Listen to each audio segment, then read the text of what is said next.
Hey guys, welcome back to another top 5 video. This is Dark King Forever here, and in today's video, we're going to do a top 5 in a gaming series. Now, this gaming series is Devil May Cry, an action-adventure game that was made by Capcom in 2001. So, with that being said, let's get started with our number 5. Okay, hold on. Before we do our number 5, I have to definitely do a dishonorable mention here, and that game is going to be Devil May Cry 2. Devil May Cry 2 is everything wrong with Devil May Cry. Dante was not Dante. He wasn't the badass devil slayer that you know and love. He was a silent protagonist just about, who only said a few words. The action was terrible, the story was boring, and no one gave two shits about the secondary character Lucia. Not a person. Luca's the only main character of the franchise, never returned to any other games in the series. This game also had very low number in sales, and it almost killed the franchise before it could blossom into something great. Now, this is why number 2 is a dishonorable mention and will not be on my top 5 list. Now, with that being said, let's move on to our number 5. Number 5. We'll start with the game that has the dumbest title in the franchise, and that is DMC Devil May Cry. It makes no sense to put the initials and then put Devil May Cry after it. It's the same thing. But this game was a game that Capcom had outsourced to the same company that made Enslaved and as well Heavenly Sword, and that is Ninja Theory. Don't get it wrong, Ninja Theory made great games. But when it came to dealing with Devil May Cry, I believe they fumbled the ball here. Now, before I get into why this is number 5, I'll give you the good. The good for this game is the fact that the battle system is actually really good and fun. You can do amazing combos with the weapons that you're given. The cool thing about it is you don't have to go into your menu to pick the weapons that you want. They're all right there for you to have access to, which is great. And then the cool thing about it is you can do combo and then mid-combo switch your weapons to continue your combo. So you can do a regular sword attack into your devil power and then switch it over to your light power, which is amazing. Now, with that being said, the rest of the game is horrible. The story is bad. It's basically just a modern day plot of, there's demons and everything, and they're trying to like manipulate humans and stuff like that. If I win this, and it's just bland.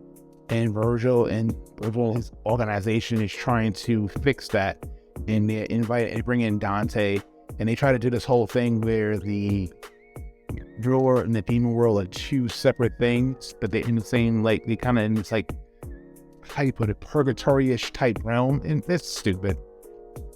But Dante is not Dante in this game, and Virgil is not Virgil. Dante is a dickhead in this one, and it's not a likable dickhead. He is annoying. He says stupid shit, and as well as he thinks he's better than what he is, and he's not. He is horrible. Angry Joe has a beautiful intro to his review for this game that is perfect how to describe this Devil May Cry, and it's amazing. You should check it out after you finish this video though. But Virgil is so bad in this game that even his DLC, which I refuse to play again, I even bought the deluxe edition that they came out with later on because I wanted to play the game for a stream, and I refuse to touch Virgil's downfall. That's how bad it is. It's short and garbage. It's basically what happened to Virgil after he gets defeated by Dante. He is a pain in the ass, annoying little brat who's just mad because his brother beat him, and he blames everything on him, and now he wants revenge. I'm so glad that they killed that series off and that we went back to the main timeline. So happy for that. Now, with that being said, let's move on to number 4.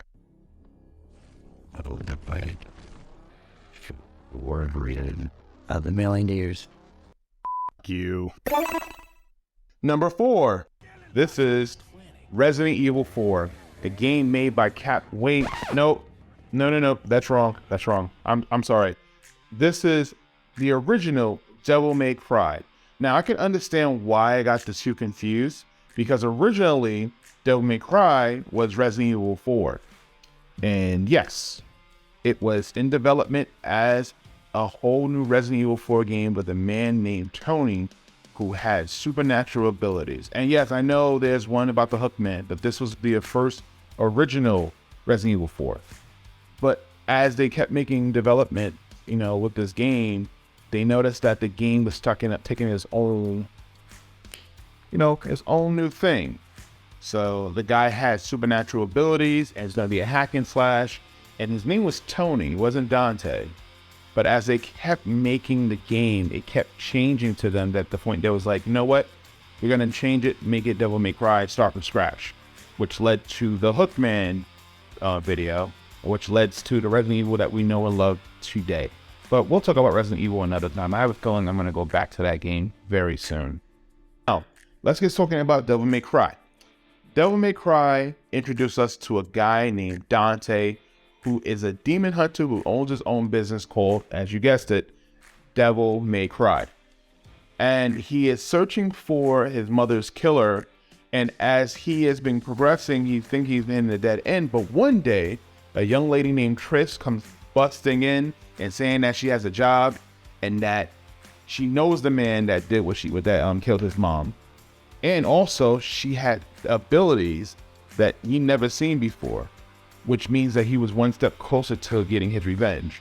After that awesome cutscene between Dante and the young lady named Trish, y'all both end up at the castle on this big island where you will spend the majority of your time at, going through different areas like the long hallways, the big courtyards, the long pieces of island that leads to some interesting ships, which is weird, a ghost ship, but the game is fun. There are different exciting bosses that you'll meet.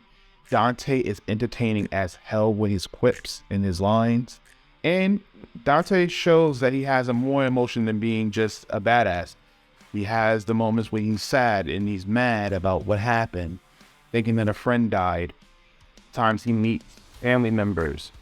And I won't say more than that, because I'll get into that a little bit later with the other games. But I feel like Devil May Cry 1 is a great introduction to the series because it shows you an interesting character who's not boring, a dark, hollow world that, is interesting to explore, and it has replayability. So this is why Devil May Cry is my number 4, because other ones kind of expanded a foreign back and did a lot more to the series that helped out. So with that being said, let's move on. Number 3, this is Devil May Cry 4. This game came out and it introduced a good amount of firsts. The first one is that this is the first Devil May Cry game to be on a multi-platform setting. Originally, the first 3 were only for the PS2, but this one came out for the Xbox, PS3, and PC. The other first is the fact that they used a different way to upgrade your abilities, using the thing called crowd souls. Depending on how good you play, depending on what you do and how good you do at the end of the stage, you gain crowd points that you can use to upgrade your abilities, which is very helpful. And lastly, this is the first game that Dante is not the main playable character. He is secondary this time to a new young demon hunter named Nero. Nero has different abilities and weapons than Dante. The few of these weapons that he has, so one of them is called the Red Queen, and he has a blue rose revolver. But now with the Red Queen, the cool thing about that weapon is it has an XC gauge, which you can charge it up like a motorcycle, and it would make your attacks more powerful. Now the other thing is with the blue rose revolver, it's more of a single gun, but it has 2 bullets that fire at the same time. And if you charge it up, it gives more of an impact. It's not the same effect as Every and Ivory, but it still has that kick to it. And lastly, we have the Devil Bringer. The fun thing about the Devil Ringer is it's a grab that you can hit enemies with, and it gives you a unique animation towards any enemy, including bosses, even when you do it to Dante himself. And as well as you can use it to grab enemies from afar. So it's a good ability to have, and one of the reasons why I kind of liked, I got fell in love with Nero is because of that. He was more accessible to grabbing enemies and, you know, pulling into and continuing the combo, and then grabbing, using the Devil Ringer to grab him to see the unique abilities. And then by the time you got to Dante's part, you're scratching yourself like, okay, where's the Devil Ringer? Like, I need a Devil Ringer, something. Now, the new story starts you off with Nero entering a church from part of the religious group that he's in called the Order of the Sword. These are a religious sect of knights who worship the legendary Dark Knight Sparta as a god. Now, as he's sitting next to his friend Kiri and listening to the preacher does his usual message, Dante bursts in and assassinates him. Nero takes it upon himself to fight Dante, leading to the first mission. Now, after Dante escapes, Nero makes it his business to find Dante to murder him. But as you go through the story, you find out that the Order of the Sword ain't exactly what things seem. And also, why is Virgil's the Armada in there? So now you have to ask so many questions. And you go down the rabbit hole and it's more and more and more twisted. And it's up here because there's so much stuff that you can do and play. The special edition version of this game has more characters. It allows you to play with Trish and Lady as well as Virgil. The last time you got to play with Virgil was Devil May Cry 3 Special Edition. So it is good to see him back in this full-on game, and I think you should really try it out. So yeah. Number 2. This is Devil May Cry 5, the latest installment in the series, and also the best looking game in the series as a whole. And that's because of the RE engine that they've been using in the Resident Evil games. They put it towards this one, and you can really see it. The detail on the faces, the graphics is so beautiful. And the one I'm playing with is on a PS4, so I can imagine what it looks like on a PS5. This game gives you so much in such little package. Like, you get the 20 stages as usual, but you get to play with a series first. 3 characters. Yes, you get to play with 3 characters in the main story. You get Nero, you get Dante, and lastly, you get a mysterious character named V. The character came out of nowhere, gave them an assignment, say, listen, I need your help, we're gonna do this.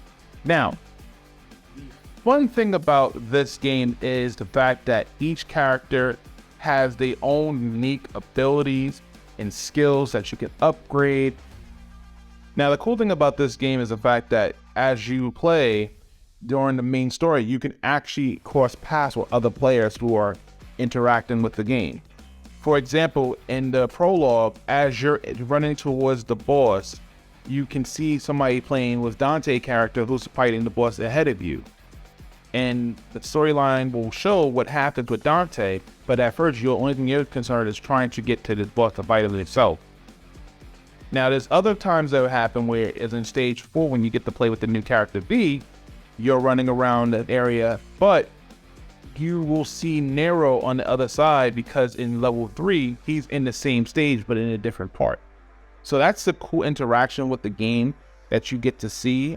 Now, after you finish the stage, you get to give the person that you interacted in your story a thumbs up. But by doing so, you give them a gold orb. Now, gold orbs in the game are items that will revive you when you get defeated by enemies. They'll give you full health, full demon form, everything. So it's a good thing to have. And also, you get them from a daily login by going and playing it every day. Like, they're just giving away like candy in that game. I have one little problem with this game, and it's the fact that the storyline got changed up. The timeline was altered. And I say that because the original timeline was 3, 1, 4, 2. If you want to include the anime was right after 4, or became 4. But the new timeline now, it's 3, 1, 2, 4, 5. I hate them kind of timelines in terms of game where they keep going like back and then forward and everything like that. But my gripe is because of the fact that King is now this there in the middle, and it's like, oh, I don't like 2. So that's my only gripe. Besides that, the game is fun. The story is really good. It's around Nero losing his arm to a mysterious character, which we all know who it is. It's Virgil. I don't care. It's Virgil. He's awesome. He's badass. You love him. I love him. I don't care.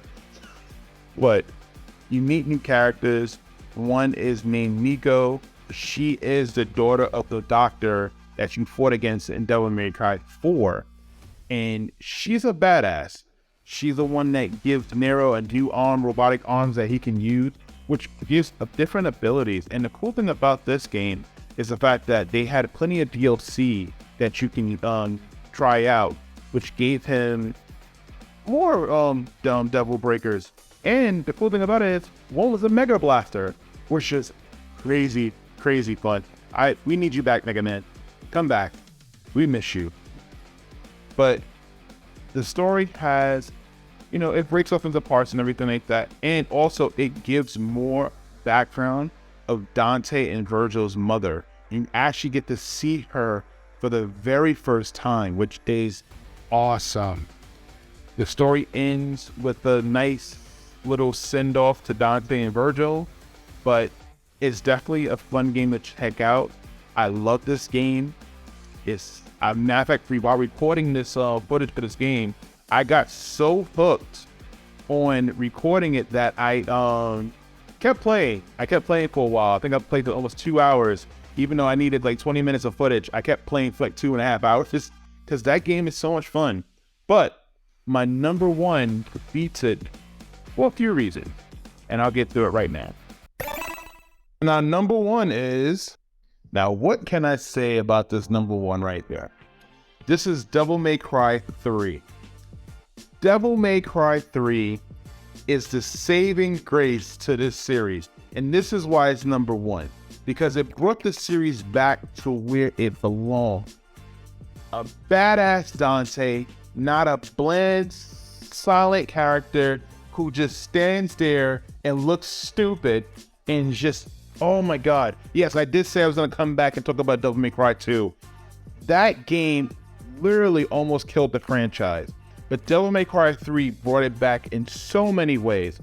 Now, one of the cool things about this game is the fact that the original copy, and if you have it, you're awesome. The original copy of the game was harder than the special edition version of this game.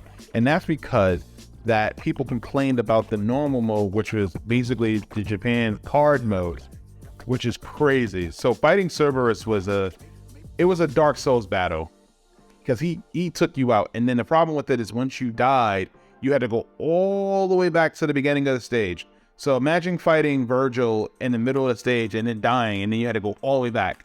So what Special Edition did is they added these orbs that gave you like a chance to survive. So the game was tough, but it was fair. And then you had unique abilities and unique guns and characters that was so cool. And this was the very first time we got introduced to Virgil, Dante's twin brother. Even though we knew about him in Devil May Cry 1 and we found out that he was Neo Angelo's, we got to see him in Devil May Cry 3. And as he's destroying the world to open the gate to the portal to find his mother. This game did everything right in my book. Like, Dante's such a badass compared to the previous form, and it's, I keep saying it, it's so good. Gameplay is so much fun. You can do fun tricks. This is the first time, I never mentioned in the previous games, Devil May Cry 4 and 5, but with Dante, this is the first time they introduced different styles. There are 6 styles that you can actually play with, 2 that's unlockable towards the end of the game. And the 3 or 4 that you can go through is Trickster, Swordsmaster, Gunster, and Royal Guard. Each one of them give Dante an extra kick to kicking enemy and demon ass. Now, the fun thing about it is you can upgrade these things to the max using experience. Oh my God. Just getting the certain weapons, I gotta say, again, I don't want to spoil much. And just using Swordmaster to help you expand the attacks was so much fun. So much fun. And then fighting your brother Virgil on top of a tower and just so badass. Oh my God. I'm sorry, I'm geeking out over here. Let me bring it back. Devil May Cry had like really did things for the series. Like it vitalized the series because it was just compared to 2, it was just like, oh my God, it gave you everything you wanted. The music and throughout the series has been, 1, 3, 4, 5 had good music, but 3 had some good music. Like the best one, and I hope you remember this, is the scene after Dante gets defeated by Virgil and he awakens his demon powers and they do Devil Never Cry as he's running down the tower. So cool. Oh my God. I gotta bring it back because this game is so much fun. I had so much fun playing this game as a youngin', and even to this day, playing through it and going into the game, doing the secret mission, trying to beat Virgil and everything, trying to get the best rankings and scores. Oh, it's such a blast playing this game. And this is why it's my number 1. It's just so damn good. And it's the fact that the reason why you can play the other games, including the DMC Devil May Cry nonsense, it's this game that saved the franchise. And that's why it's my number 1. You gotta play this game. If you haven't played it, play it. Get the special edition version, because maybe the only version you can get. If you can find the black bar PS2 version, get that. I would say this: if you're gonna get it for any other console, get it for the Switch, because the Switch allows you to switch your styles and your weapons on the fly, which you really don't do in the previous games, because you only can switch between the 2 weapons that you have, between the 2 guns or 2 swords. But this game allows you to switch all the weapons and all the styles that you have, which is amazing. And there you have it. That's my top 5 Devil May Cry games. I hope you guys enjoyed it as much as I had fun putting it together. Please like, share, and subscribe to this channel, UE Monthly, and you'll see more top 5 videos coming soon. This is Dark King Forever. I'm out.